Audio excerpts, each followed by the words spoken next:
Assalamualaikum warahmatullahi wabarakatuh. Bertemu lagi dengan saya Yuris Nasri di video pembelajaran konsep dasar IPA di SD. Nah, di video kali ini kita akan membahas tentang ekosistem. Ekosistem adalah tempat di mana kehidupan berlangsung dalam sistem yang teratur dan mandiri atau ketergantungan. Misalnya saja rantai atau jaringan makanan dan siklus hidrologi. Istilah lain ekosistem adalah biogenesis, mikrokosmos, dan geobiokoneksis. Sementara itu, ilmu geografi mempelajari ekosistem sebagai bagian dari ruang atau muka bumi dalam sistem kehidupannya. Contohnya adalah perwilayahan mangrove. Selanjutnya yaitu tipologi ekosistem.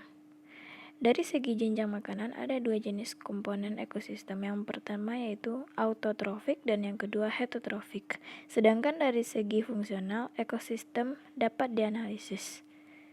Yang pertama menurut lingkungan, yang kedua rantai makanan, yang ketiga pola keragaman dalam waktu dan ruang, yang keempat perkembangan dan evolusi, dan yang kelima pengandalian. Dari segi kehidupan, ekosistem terdiri dari dua komponen yaitu abiotik. Abiotik mempunyai bagian antara lain yang pertama senyawa organik, yang kedua senyawa anorganik, dan yang ketiga lingkungan. Yang kedua biotik. Abiotik mempunyai bagian antara lain yang pertama produsen, yang kedua makrokonsumer atau pagotrop, dan yang ketiga mikrokonsumer atau saprotop. Dari segi biologi ada dua tipe dasar ekosistem. Yang pertama mikrokosistem, langsung dari alam, jadi menyerupai ekosistem alam, akan tetapi lebih sederhana. Yang kedua, ekosistem yang dibangun dengan menambah dua jenis organisme tertentu dari luar. Dari segi geografi, ekosistem merupakan yang pertama tempat hidup atau syarat tumbuh dan berkembangnya, dan yang kedua persebaran makhluk hidup, dan yang ketiga sistem interrelasi. Di dalam ekosistem ada hubungan wajib ketergantungan antara komponen autotropik dan heterotropik sehingga tidak dapat dipisahkan. Misalnya ekosistem danau. Ekosistem danau 1. Komponen abiotik. Yang pertama senyawa anorganik yaitu H2O, CO2, O2, K, Na, dan P.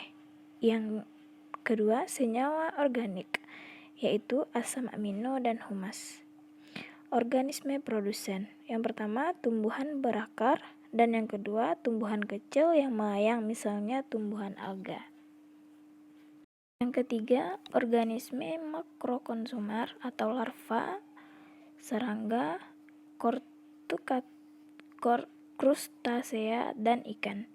Yang pertama makrokonsumer pertama yaitu herbivora. Yang kedua makrokonsumer 2 atau karnivora. Dan yang ketiga tipe konsumen lainnya detrivora atau hasil pembusukan zat organik dalam lapisan autotrofik di atasnya. Yang keempat organisme saprotropik atau bakteri dan jamur terdapat pada lapisan air datar.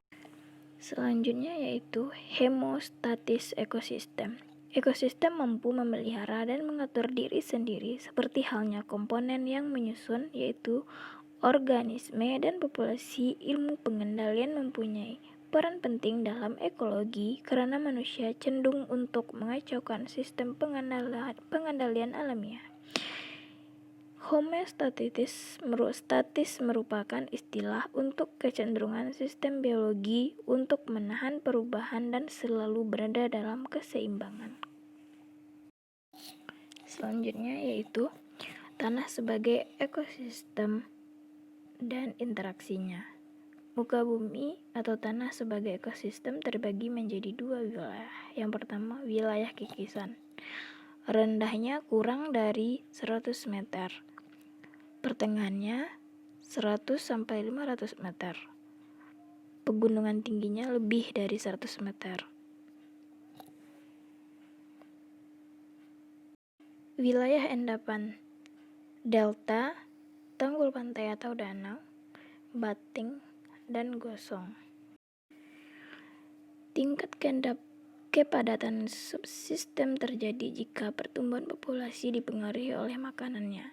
Tingkat kepadatan toleran adalah jumlah satwa liar yang dapat ditampung atau dukung oleh suatu habitat pada keadaan perilaku intrinsik dan mekanisme fisiologis mendominasi mekanisme pengendalian populasi.